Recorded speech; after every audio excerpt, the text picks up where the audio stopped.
Food is fuel for your body, your mind, and definitely your sport. But let's face it, nutrition is confusing, and the expectations on girls and women to be thin and have a six-pack are exhausting.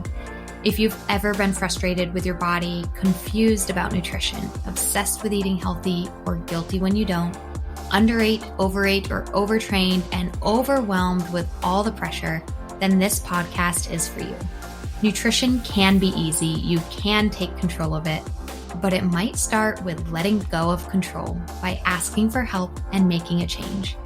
I'm Lindsay Elizabeth Cortez, sports dietitian and owner of Rise Up Nutrition, where I empower female athletes to overcome nutrition concerns and perform at their highest level, to stop being confused by all the mixed or harmful messages, and finally have confidence in your body as a fierce, fit, and fueled female athlete.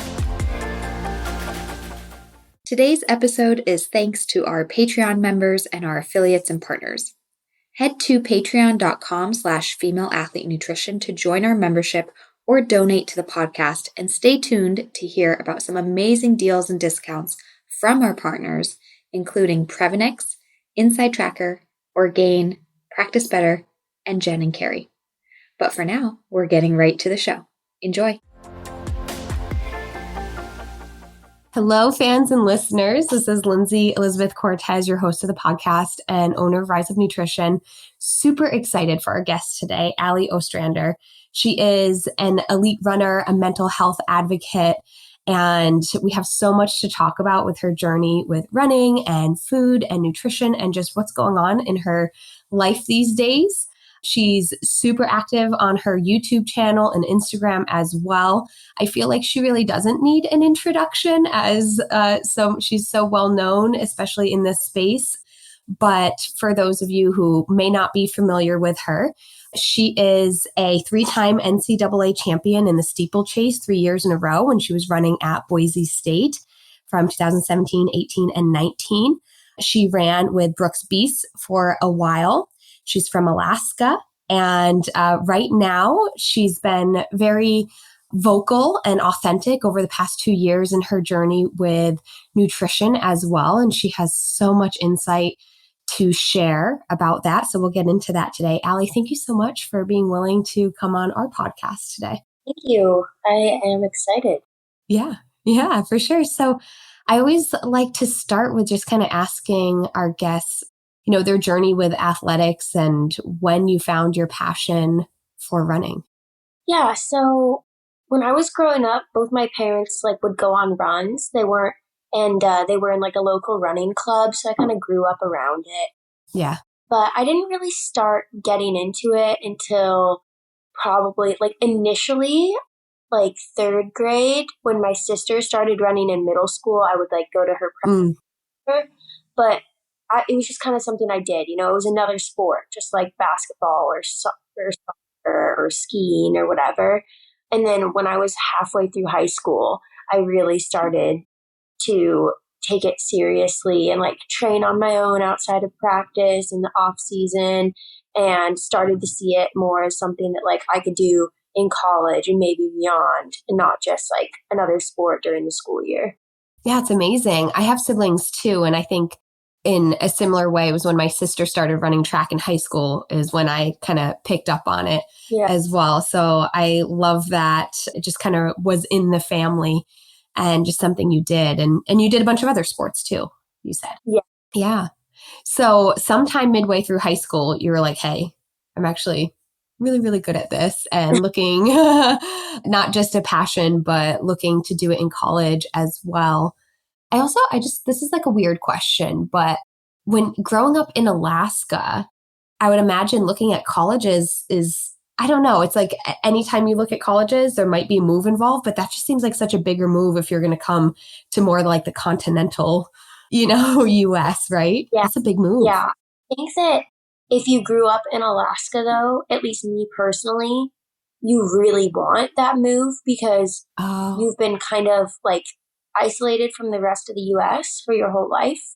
And I'm super excited to live somewhere else and see what that was like. Just that I'd have more experience, get a feel for something different. So even though college was going to be a big move, I was very stoked on it. That was not holding me back whatsoever. I looked at schools in the Northeast. I looked at schools in the Southeast. Like I was keen to go anywhere, regardless of Anywhere. where it was. So you were super excited for it. And that's awesome. Yeah. I can't imagine that feeling of, I know Alaska it's part of the US, but it's so far away and so different, you know? Yeah, it is. And now Culture and everything. older, I'm like really happy I'm in Seattle because I get to be like connected to the US, but I'm also one flight away from my family. So kind of have both worlds there. Mm-hmm. For sure. Yeah. So, and steeplechase, where you really excelled at in college, you don't have that in high school. So did you go into college knowing you wanted to try steeple, or was that something that your coaches were like, saw that potential in you? Well, so in high school, in middle school, I actually did hurdles some. Okay. I did the 100 hurdles. In high school, I did the 300 hurdles. So I kind of hurdling technique. I had a really good hurdle coach, even though I was not very good at it. Like they were sprints. That's not my forte, but I just had fun. Yeah. The hurdle coach was great. So I had like decent coaching on technique. And so in college, I wasn't necessarily thinking I was going to do the steeplechase, but after I was in the middle of my redshirt freshman year. I had like a whole year of missing seasons due to injury and stuff. And I was just like really, really nervous to get back into racing. And so my coach and I decided it might help take some of the pressure off if I did like a new event I had never done before. Oh, interesting. I tested steeplechase. I was like, oh yeah, for sure. Like I would try it. And they had me jump over some hurdles in practice. And they were like, yeah, like she actually knows how to hurdle. So this could go well. Yeah. So that's kind of like how we landed on that. Yeah. Yeah. I love that. I know hurdling, it is such a technique. And even though the steeple it's a different type of hurdle, that technique makes the difference in the race. So yeah. It's like a higher stakes hurdle as well because it doesn't move. No kidding. So I don't know the exact dates, but around 2 years ago or so, you decided to share on your YouTube channel with authenticity, really what you were going through and some struggles that you were going through with nutrition. And I'd love, obviously, with this being a nutrition podcast, if we can, dive into that and your journey. And of course, if any listeners, aren't familiar, there's so many good videos on your YouTube channel throughout this process that I would direct people to, and we'll include like in the show notes and things like that. But I think just, your journey as a woman, as an athlete, when would you say that nutrition like first came on your radar or crossed your brain as something that was, whether it was important in life or a problem in life? Like, when we're kids, we just eat, and we eat what's put in front of us, so at what point did food or nutrition become something that you thought about? Yeah, so kind of the earliest I remember this happening was like 5th, 6th grade, right in that area. Mm-hmm.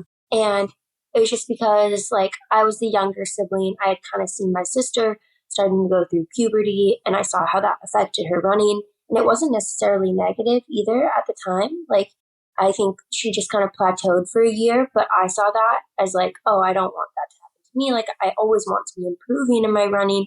So I just needed to like control that. So to me, I was like, well, I'll just control what I'm eating all the time. I'll make sure that I don't eat enough to have that happen to me. And so like that was kind of the first time that I started paying attention to that. And I mean, also looking back, it's like that is a huge source. Is like for me, I always want to be in control. Like I really, really enjoy the feeling of control and all of that in all aspects of my life. But now, like the more that I've learned, it's like you are not necessarily like in control of your nutrition. Like it's more of a collaboration between like your mind and your body. Like they obviously, you listen to your cravings and what you want and what your body is asking for. But like at the end of the day, your body's asking for it. And like that needs to be more of what guides those decisions. Whereas me, it was like fully just my mind being like, nope, this is what we eat. This is when we will eat it. And like, it was very systematic. Yeah. So yeah, that was kind of like my initial start into paying attention to nutrition. But I would say like that it wasn't wasn't a productive start, It maybe shouldn't have been the start. Right. But I think so many people can relate to that. I mean, just that time period of puberty, change, wanting to have a sense of autonomy and control in your life, right? That starts around that age, like preteen, early teenage years, where we want to control things and do things our way to get an outcome that we want or think we want. And so it's really like, it's honestly like a perfect storm kind of all coming together at that age. And it's something that I think a lot of people experience, and you did as well. And so so that started happening, but so often as the story goes, and it's something I resonate with too, is like, but we didn't know it was a bad thing. We thought that control was a good thing. What were some signs in whether it be your physical or your mental health that maybe what was going on with your relationship with food wasn't ideal, wasn't optimal? Yeah, I think it took me like a long time to kind of realize that anything about that might not be good, because I was just like, I mean, this isn't impacting my life. Like I eat differently, but that's like the only thing that's different, And I definitely, like, looking back, know that there were signs that it wasn't good, but like as a, 12-year-old, that wasn't something that I realized at the time. Yeah. Like I wasn't growing as fast as I had been, stuff like that. But I think I had at the time that I kind of started participating in these like disordered behaviors, I had such a small understanding of like the impact that could have on my overall health, or like the repercussions that could occur far down the line. And I honestly didn't really learn about some of those repercussions until college, like when I was 20 years old. Years later. Starting at 12. So that's 8 years later that I kind of became aware of that. And as far as like actual impact on my day-to-day life, I think that unfortunately, like it had very little, just because when you're in high school and you're doing school sports, like your life is very, very structured. And so I think it was easy for me to like fit this into that structure exactly. You go to school and then you go to practice and then you go home, you do your homework, and like it's pretty straightforward. And like it just, to me at the time, it wasn't really holding me back from anything I would have wanted to do. I mean, so looking back, some of the bad signs were that like I was growing slower. I didn't hit puberty really. I didn't get my period, and I was cold all the time. I was always wearing a winter jacket inside. Mm-hmm. And I mean, there were other like signs, like I was inflexible with food, and I was like, always very particular with what I was eating. And I also, so my freshman year of high school, in one race at the end of the year in cross country, I actually collapsed during the race. And then, so to a children's hospital in Seattle to kind of try to figure out like what was going on. And so there were some other signs there, like my thyroid was underactive. I had anemia, some stuff like that. And so, they just had me take an iron supplement and had me take a medication. And like those doctors like just didn't really think about like what the underlying cause there might have been. Yeah. And, I was never lying to anyone, and no doctors, no one ever told me anything was wrong. And so I kind of was just like, well, yeah, it is. It's not fine. All of this is just, it's fine. So that's like disappointing, but I think that healthcare has improved, and there's more of like there's more knowledge of that now. But yeah, then when I was in college, I learned that the last 8 years I've been like severely damaging my bone density. And so that was like kind of the biggest wake up call, was then like, oh my gosh. I mean, of course it's like, it's dumb that that's the biggest wake up call for me. But to me, I was like, oh, well, I need strong bones to run. So like, this isn't good anymore. Like that's bad then. But at that point, it was like those behaviors and thoughts were so deep rooted that it was like very, very hard to escape from them. And I didn't end up like seriously pursuing recovery until I basically absolutely had to. And that was 2 years ago, like you said. Yeah. Hey fans, I hope you are enjoying this conversation so far, and we'll be back to it in just a moment. But first, I want to pause and let you know that this episode is brought to you by the Female Athlete System of Transformation, aka the Fast Track, to overcome disordered eating and use food as fuel to perform at your highest level. The Female Athlete System of Transformation is my unique program and proven systems to guide female athletes to understanding and implementing the proper nutrition for their sport, life, and health.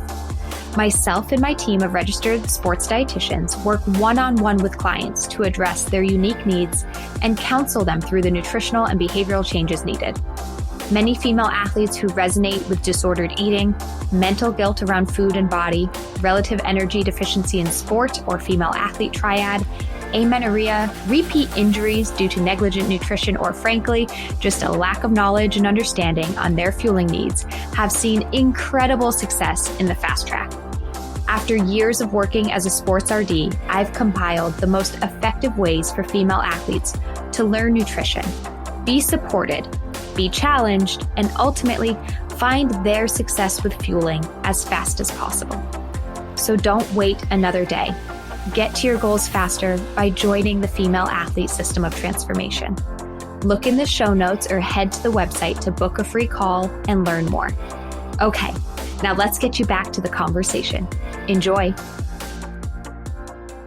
Oh man, I just want to pause for a moment because you've kind of brought up a lot of really good things. First being that so much of this did start for you at such a young age and you didn't have knowledge on it, nor were you expected to, right? Like at 12, 13 years old. And I think this is so important to highlight that. Sure, we want to increase, awareness and knowledge. And that's why I thank you so much for doing what you do now. But I think it's also really important for parents and coaches and caretakers and doctors to really hear this as the adults in a situation. Maybe at 12, 13, these little behaviors were normalized because it's structured in your high school of, regimented eating times, or, oh, she's just a little behind on her growth chart, give her a few more years, and we can really kind of normalize and have hope. But what we could also do is change the narrative to just, put up a little caution sign, or ask the more difficult questions, or, encourage the parents to, no, I don't know your parents. This is no comment on them. Actually, I have seen them on your YouTube videos. They seem wonderful. Yeah, they also do feel a lot of guilt for not stepping in or taking action earlier. And I think it's just hard because parents will always see the best in their kids. So they saw me and were like, well, she's getting good grades. She's running well. She does well in sports. She's eating. I think everything's fine. And there's just a lot of misunderstanding around what an eating disorder can look like. And I don't know, it's kind of like a high functioning alcoholic. They could be an alcoholic and be drunk all the time, but still functioning because they've learned how to do that. Oh yeah. Kind of the same in a way. Obviously it's different, but so it's really hard for people, especially people close to you, to accept that there could be a problem, because it's very easy to justify that there isn't, especially in cases where there isn't huge health consequences. It's not like my heart was stopping, at the time, which that you shouldn't take that, but yeah. Right. But like you said, it kind of took 8 years for certain things to develop that then it did become more serious in that physical manifestation.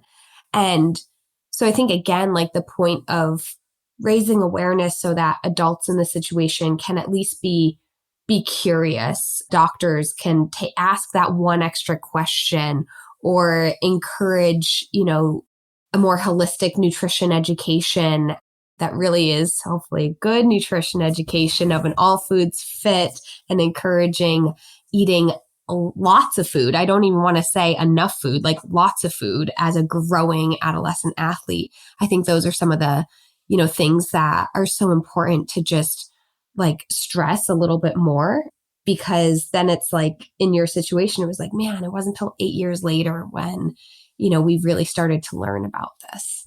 Mm-hmm. Yeah. I do really, really wish that doctors were just more trained in seeing and understanding eating disorders, being able to intervene earlier because it's truly so important. Like early intervention is literally the best thing possible in order to recover from one. It just like, it only gets harder like the longer it persists. So I just really, really wish that there was better training in the medical field. But I also realize like, they have to train them for all sorts of things. So it's yeah. not like I'm mad at anyone. It's just like, I wish that could be more of a priority. But yeah. Right. There's no blame on any singular person at all. But again, just knowledge, learning, awareness, research, and sharing these experiences can go a really far way. And so, throughout college, you kind of mentioned that throughout high school, it was kind of like a lot of your behaviors were even like normalized because it almost like fit into high school routines and things like that. Did it feel the same way for you in college, or were there other struggles that you noticed in college? I think injuries started then. Yeah, I mean, so injuries, which was a red flag, like bone injuries especially, but also in college at that point, like I definitely realized that it was a problem, but not so much because I thought what I was doing was a problem. It was because I saw like teammates that were doing the same thing.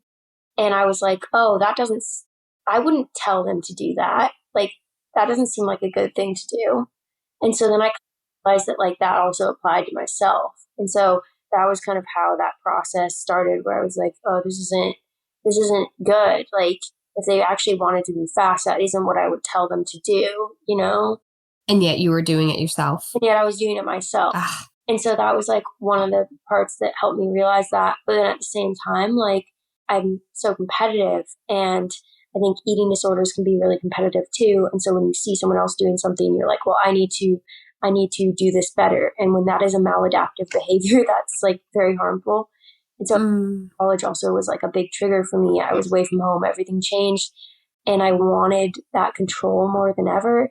And so I like started kind of participating in those behaviors like at a different level than I had ever before, to the point where like it was definitely impacting my life and like what I did, because I wasn't flexible with anything because I was always on like this very rigid schedule, which you don't have to be in college, but like I put myself on that.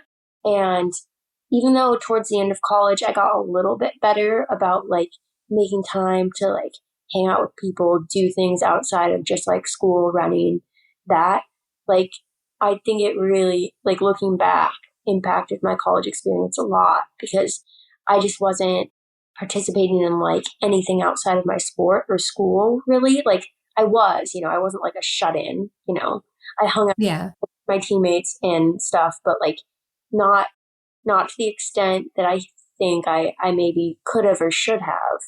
Not that you have to be social, but like I am a pretty social person, like, and now I'm so much more social than I was in college, which is weird because I think college should kind of be the most social time of your life. Like you're constantly surrounded by people. So yeah. I think like looking back, I missed out on some stuff. Yeah. And it's just, again, the control piece and also the competitive piece. And I think this is why one of many reasons why athletes are, at risk of whether it be an eating disorder or disordered eating, is sometimes those personality traits that make you succeed in athletics are also the personality traits that can really enable an eating disorder. They overlap quite a bit. Yeah, like perfectionism and discipline, like all of those. I mean, there's a huge crossover for sure. And something that I really try to stress on my clients is that, many of those traits can be good and are powerful and help you succeed. It's just, how are we using them in our life? Mm-hmm. There's a time and a place.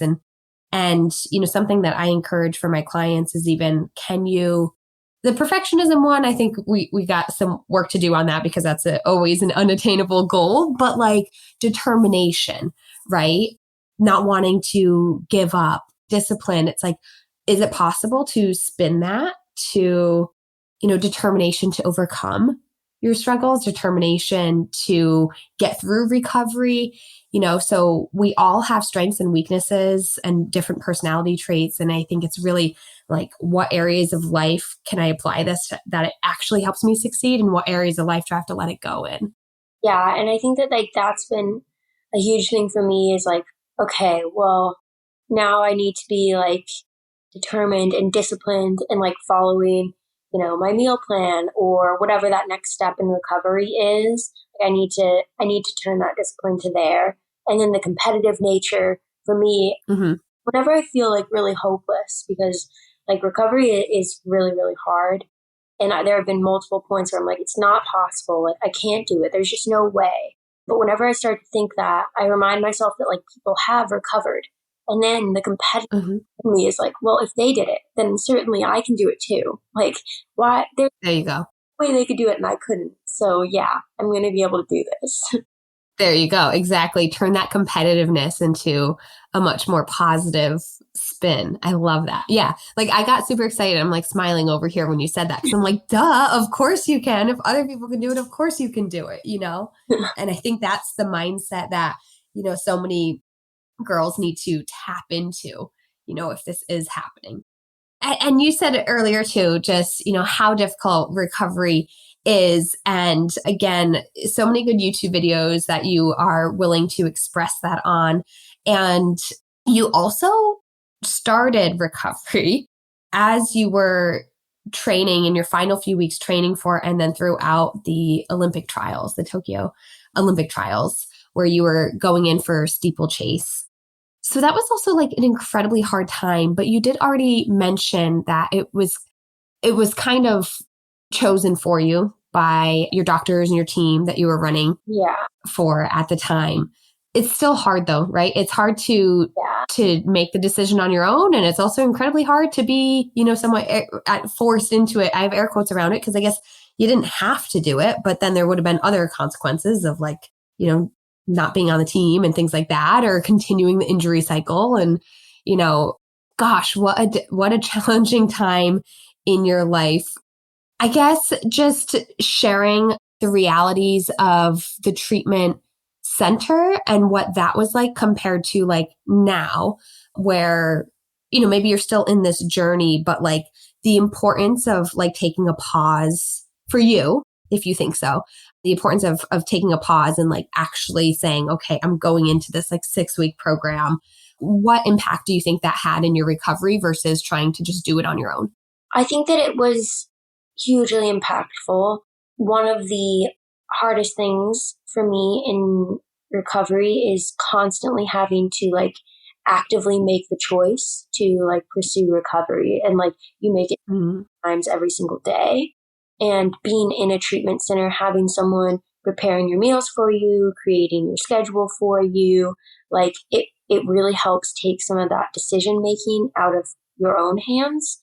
And even though that sounds like a nightmare, like it takes that control away, it's almost better in a way to not have an option for the control, because then you're like, oh, well, like I can't have it. So like I have to just let them make these decisions. And that for me was like really helpful. It provided like another layer of like assurance that I would do with those things. And also like it's like a very intensive environment, like you're going to 4, sometimes more forms of therapy a day. Like, so you definitely like dig into stuff, like you're working emotionally intensive. It's very difficult to like have that control taken away. But then like like every time, like you have so much support around you, so you can like work through what that feels like, why it feels like that, and like just slowly like overcome basically like all of those thoughts and fears that surround, food in your body and not exercising and stuff like that. So that was definitely like big for kind of jump starting things for me, because it provided me with like all these tools and way more knowledge around kind of like what the root of my eating disorder was, like why it was happening. And also like 6 weeks of eating like way more food than I ever had was eye-opening, just because like literally nothing bad happened. And that, like, I was shocked, I was like, I'm going to be obese by the end of this. Like, it's going to be, not that that's necessarily like, some people, that's it, your natural body type, whatever it is, you go with it, it's fine. But at that time, it was a fear. Yeah. And it was a huge fear. And like, it was literally just, no, my body literally needed all of this food. And it's kind of crazy, and my hunger like got stronger throughout the whole thing. Like there were a few times where I was like, oh, I really don't think I can eat this. Like, I'm just not hungry at all. But most of the time I was like truly very hungry for like everything I was eating, which was cool to see, because like they continually like increased my meal plan throughout it, and I kept just getting hungry for it. So it just kind of showed like how your body and your metabolism can adapt. And they kept increasing my meal plan, largely because I was also training, as you said. Yeah. And then my meals were noticeably bigger than everyone else's at the center. And then that was like another eye-opening experience, because it kind of made me realize how much of a difference like intense training makes on what you need to eat. And sometimes I was able to justify what I was eating, because I was like, well, I'm pretty short. I'm not a big person, and I just don't need that much. I'm different.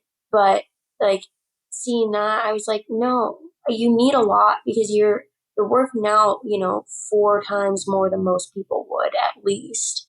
Like, more, sometimes more than that. Like, you hit the daily physical activity, you hit the weekly physical activity suggestion in the first day of the week. Like, you're going to need a lot more food. And I think that I minimized that. And then that showed me that it was actually like, you not only is it okay to eat more than other people, but like you need to. Like, for anyone, if you're hungry, it's totally fine to eat more than your friend is. But like, if you're an athlete, you just have to accept the reality that you're probably always going to. Like, that's just the way. Oh, I love that you just said that, because I do work with a lot of girls as they're going through their own journey to recover, restore, like heal from red S or disordered eating. And there's this big push and motivation of, okay, I need to eat more to overcome this. But it's actually, if you're an athlete, you're just going to need to eat more your whole life. Like, we just need to come to terms and accept that.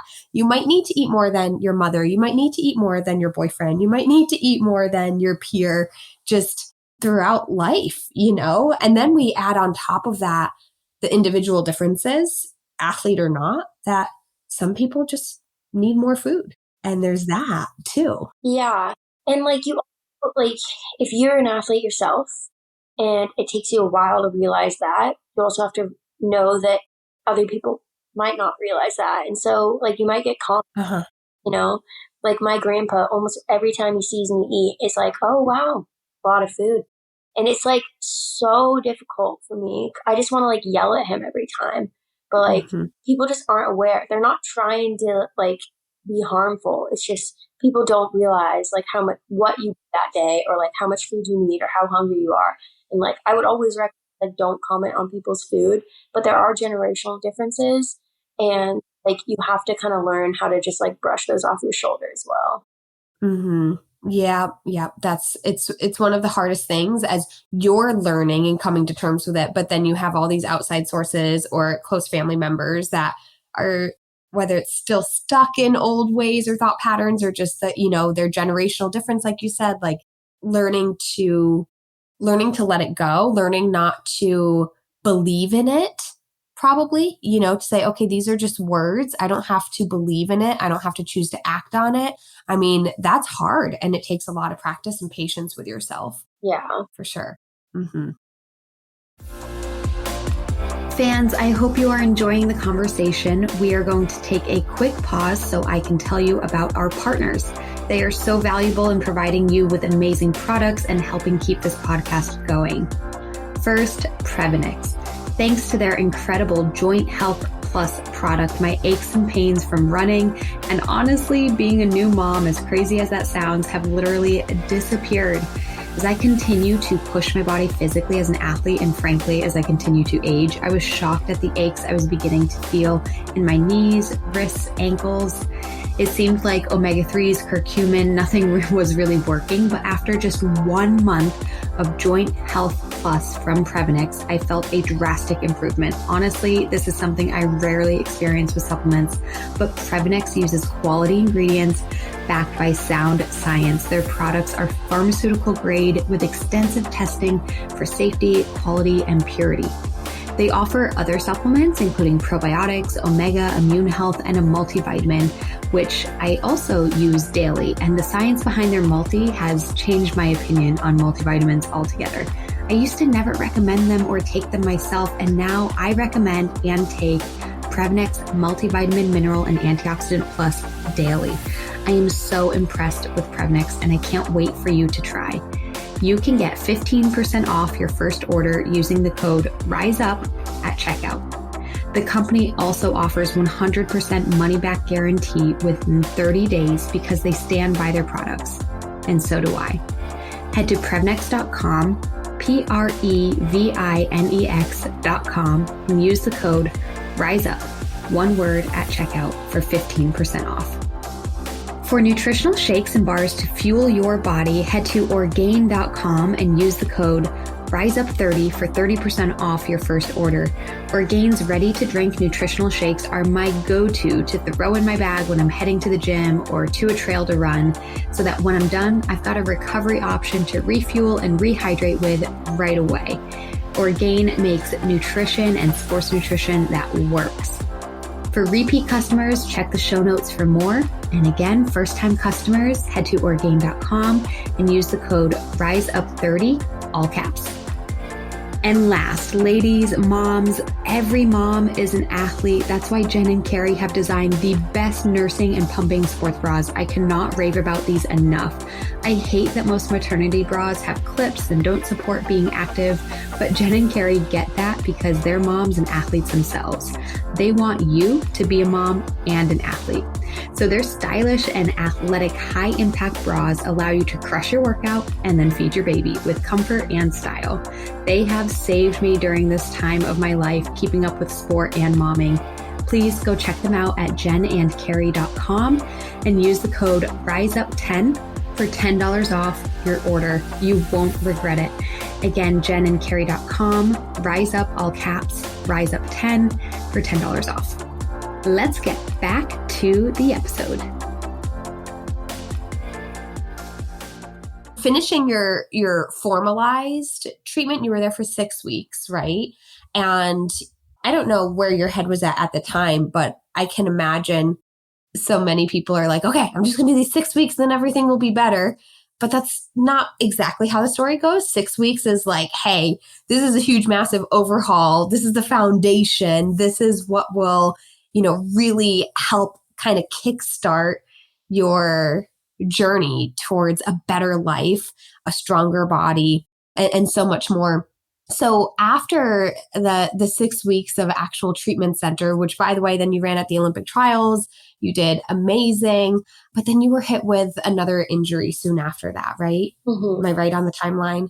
Yeah. I mean, as you said, the 6 weeks, I going in was like, there's no way that I will be fine in 6 weeks. I know that that's not. Okay, you did know that. My parents, of course, were like, no, they've told us there have been people that come in 6 weeks, they're good, they're better. And I'm like, there's no way. I'm glad you guys still have that sort of positivity in your life, but there's no way. Yeah, I see it as like a kickstart. It provided me with tools, knowledge. It was definitely an eye-opening experience and something that I don't regret doing at all. It was good. I see positives and negatives of me continuing to train during treatment, because I think on one hand, it's great because it taught me like exactly how I need to fuel for training, and it kind of showed me how much I needed, and I want to be able, like, that is very valuable knowledge to me because obviously I want to train for like the majority of my life. But on the other hand, I didn't necessarily deal with the psychological difficulty of like not exercising and still eating while I was in treatment, which I also think is like very important. So that's kind of something that when I did get injured, I had to face more, and I wasn't in treatment at the time. So navigating that on your own more. Yeah. Also, like, that injury just was really, really tough for me to handle because I had spent like the last 2 months, like very, very aggressively, like trying so hard to overcome my eating disorder and trying so hard to like really feel myself well. And like the main motivation was like, okay, I like want to be able to train. I don't want to get injured anymore. Like, and then getting that injury, I was like, well, it was all for nothing. Like none of it worked. And I had to like, I complained about it to my therapist like weekly, basically. But it's just kind of, it's one of those things where it's like, okay, well, wait, you did 12 years of damage here. You can't expect that to change in 2 months. So it's just another one of those situations where like I had to accept that like more work needed to be done before I'd necessarily see the dividends, and accept, that I would need to practice delayed gratification for this whole process, which once again is one of those things where like I'm so good at delayed gratification in running and in training, and then I have to like translate that to the other side. And it's definitely not easy, but I mean, getting that injury, I think in the long run ended up being good for me because it kind of pushed me to realize that like I needed to step back from being on a professional team and be able to deal with things on my own timeline, have that sort of flexibility to prioritize like my health, even, and my mental health, especially, which obviously the team was like super supportive of me, like pursuing this, but like they also wanted me to fulfill my contract obligations. And like, I just didn't see those really being congruent at the time. And so this injury kind of pushed me to realize I needed to step away. And it also kind of forced me to start to work on dealing with eating while I wasn't exercising at the same intensity or at all. So yeah, it was just another situation where it wasn't something I wanted to do, but I think at the time, like it was good. Yeah. But not necessarily fun. No, we can have a lot of different feelings as it's actively going on in your personal life versus looking at it in hindsight. Very, very different. But I agree with you because it's as important as it is to learn how to fuel to run, we also need to learn how to fuel without running or without sport. And that seems to actually be a bigger challenge for a lot of athletes. Yeah. Yeah. So I have a few clients that were super excited that I was interviewing you, and they had a few questions, and some of them we've already touched on, but I think just to kind of like ask you more directly, as we're talking about the difficulty of your injuries and then that decision to step away from professional running, one of the questions from my clients was just, how did you get out of the injury cycle, and mental tips to help you get through the injury cycle? And what did stepping away from professional running, did that look like taking complete time off training or just relieving that pressure and being more flexible and things like that? So any tips for how you got through this cycle of injuries that you were having? So first off, taking a step back from professional running was basically like giving myself flexibility. I never saw it as like retirement because I knew I still wanted to. Yeah.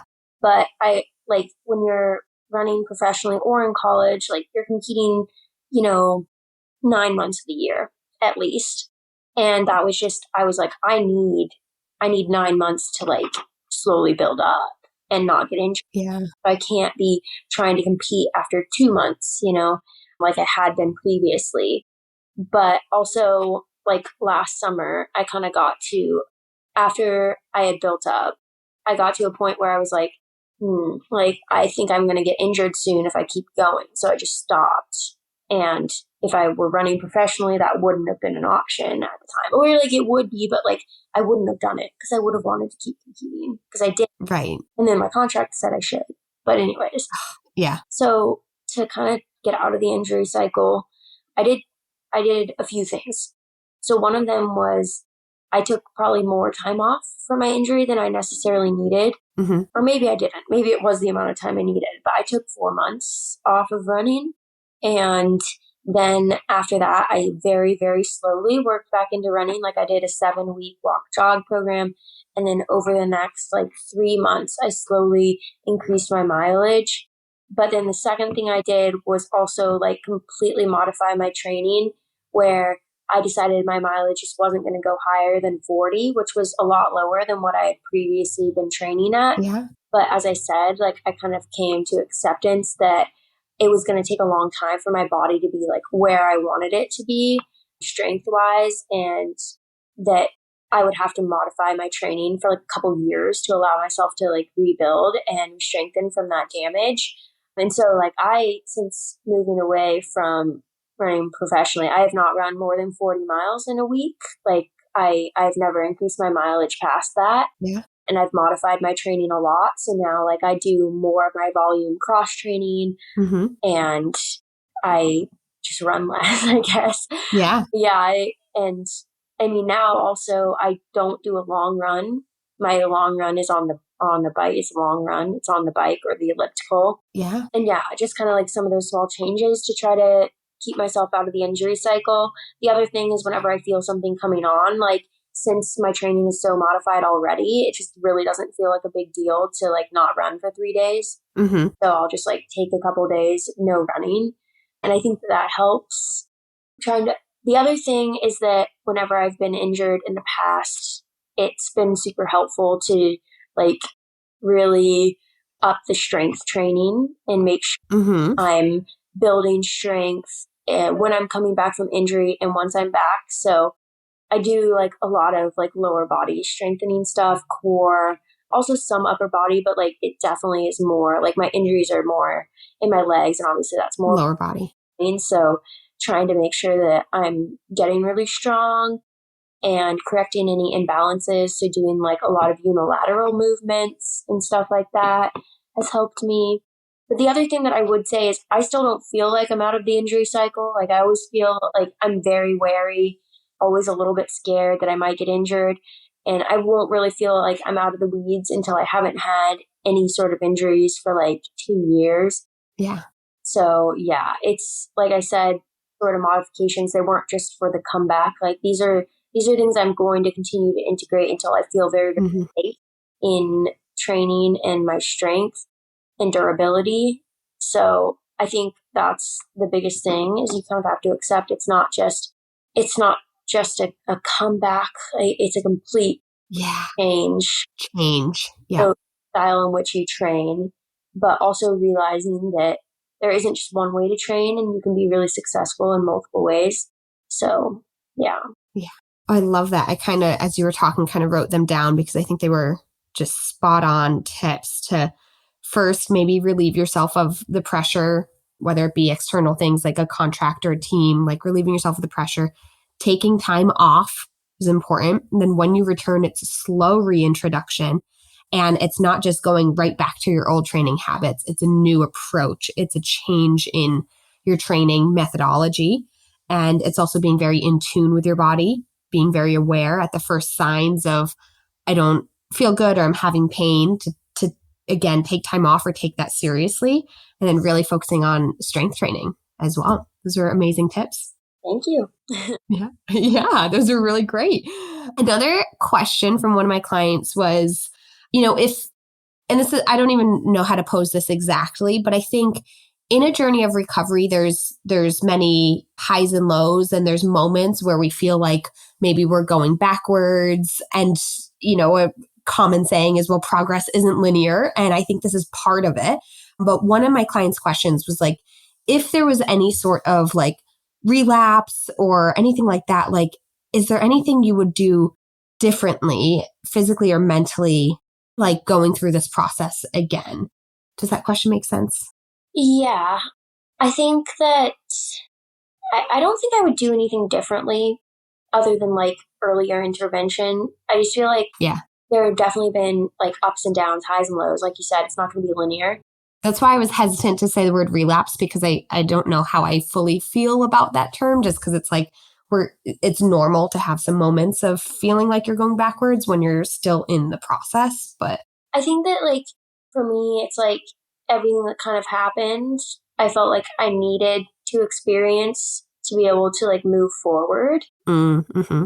It kind of helped me retrospectively, but I would say that you need to have like a lot of different pieces of accountability in place to kind of hold yourself from relapsing or going backwards. And like, you can't really count on yourself to always check yourself because like it's just really hard. And so you kind of need to have people around you that can check you as well. And like for me, like Spencer, my boyfriend, has been like a huge part of accountability. Like he's always making sure that I'm eating enough. And like sometimes I will like start cutting things out without even consciously realizing it. And then he'll be like, oh, like you're not eating as much lately. Like what's going on? And then I'll, realize I was stressed about something or whatever. And I was just like trying to cope. And so like, I think it's really, really important to have people in your life that are comfortable enough to call you out and also knowledgeable enough to realize those changes. Yeah. Yeah. So a really good support system and accountability system. Absolutely. I agree with everything you said. And I'm glad that you have that in your life. So another question that one of my clients had is just, what are some ways you are currently challenging yourself when it comes to your recovery process? You're not necessarily in this formalized treatment program with meal plans to follow. So what are some of the ways that you're currently challenging yourself? Two of the biggest ways I can think of immediately are intra-workout nutrition and meal timings. Because I think that like people always think of restriction as, you're restricting food, but I think that there can also be like restriction around timings of foods and all of that. So I've been trying to be more flexible with it, like eating maybe lunch a little bit earlier one day or dinner a little later or whatever it is, like being really flexible around that and just being like, it's fine. It's not going to make a big difference. We're rolling with it. Yeah. And then intra-workout nutrition. For me, like my goals this year, some of my races are going to be a little bit longer. And so I've been doing some more sustained training sessions, and those require like taking in carbs throughout to make sure that my energy levels stay up. And that like I've never done before. I've done long training sessions before, but I have always been so averse to taking in carbs because, it was just a fear of mine. And so I've been really working on that and realizing that it's very helpful. It directly improves my training session if I do it.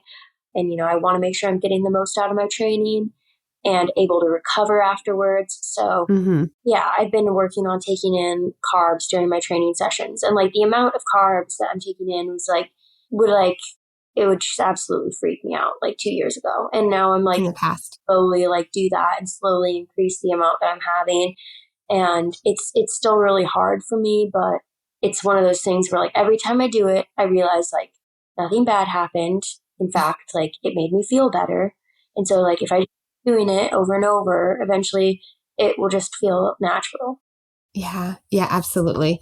It's so funny how that's something we're always like, wait, pause. Like the world is still spinning. I'm still here. Like nothing bad happened. And then you give yourself the moment to reflect and be like, actually, I felt really good on that workout. It's like, hey, I think that actually worked and did something good for me. And that's amazing. And then, on the flip side, I do always say, as you go through these challenges, like if anything bad does happen, like the question is, well, what can we learn from it? It doesn't mean it will always be bad. It doesn't mean like this one thing caused that. It's like, what's the insight or lesson that we can learn from this? Or talk to your accountability support team, the professionals in your life guiding you, and see what insight they have. Is it that we just need to try again? Is it that it needs a little tweak? But so often, because you've said it a couple of times already in today's conversation, so often it is like, oh, nothing bad happened. So it's okay. And that's such a relief to keep moving forward in this journey. So I love those ways that you're challenging yourself. And oh my gosh, I know we're running short on time, but I do want to ask you, because you mentioned you're doing some, the intra-workout carbs to help with these longer training sessions as you gear back up for some races. So what's coming up for you race-wise, running-wise, if you're willing to share? Yeah, no, I have a race in 2 weeks, a little 2 weeks at this point. Very excited. It's a 15K on the roads at Gate River Run in Jacksonville, Florida. So Yeah. event. And then at the beginning of April 2nd, I'm doing Carlsbad 5,000 in California. So that's a 5K road race. So 2 Yeah. coming up in the next little over a month. It's so exciting. Mm-hmm. Yeah. Yeah. So this will be super exciting for you. And of course, we'll be following and, rooting for you no matter what the outcome. Just awesome to, see that you're doing better and doing well and fueled and strong to run and compete again, which you're so good at doing. So, Allie, I end every podcast with the same questions for all of my guests. Do you have a few more minutes? Yeah. Okay, so let's do our fun questions, Allie. If there was one food you could eat every single day for the rest of your life and never get sick of it, what would it be? Honestly, I feel like there are a lot. I can eat foods over and over and not get tired of them. Yeah. But I guess I would say maybe candied pecans. I love candied pecans. So maybe those. Yeah, and you can add them to you can eat them plain or add them to so many fun dishes. Exactly, yeah. I like that one. Candied pecans. Awesome. Allie will never get sick of them. It sounds obvious, but you never know. What's your favorite sport to participate in? Yeah, running, I would say. It wasn't always, I used to like soccer more, but I think I'm rusty enough that I wouldn't enjoy it as much anymore. Yeah, I understand that. And how about kind of similar, it seems obvious, but you really never know. What about as a spectator? What's your favorite sport to watch and be a fan of? I just sound so lame and one-dimensional, but I do love watching track. Yeah. But I would say other than that, probably basketball. Oh, yeah. Yeah, awesome. It's okay if you're a runner in your heart, and that's totally okay to have that be your favorite spectator sport. And yeah, I mean, but I will say that I don't go to the most track meets. I'll watch track meets on TV or streaming, but I go to a lot more baseball games and stuff. Is that's what we have here, and I really. But I wouldn't say that I enjoy the spectating part. It's more of the social aspect of going to a baseball game. So I would never say that I'm a baseball fan, but I am a fan of baseball. I totally understand that. Yeah.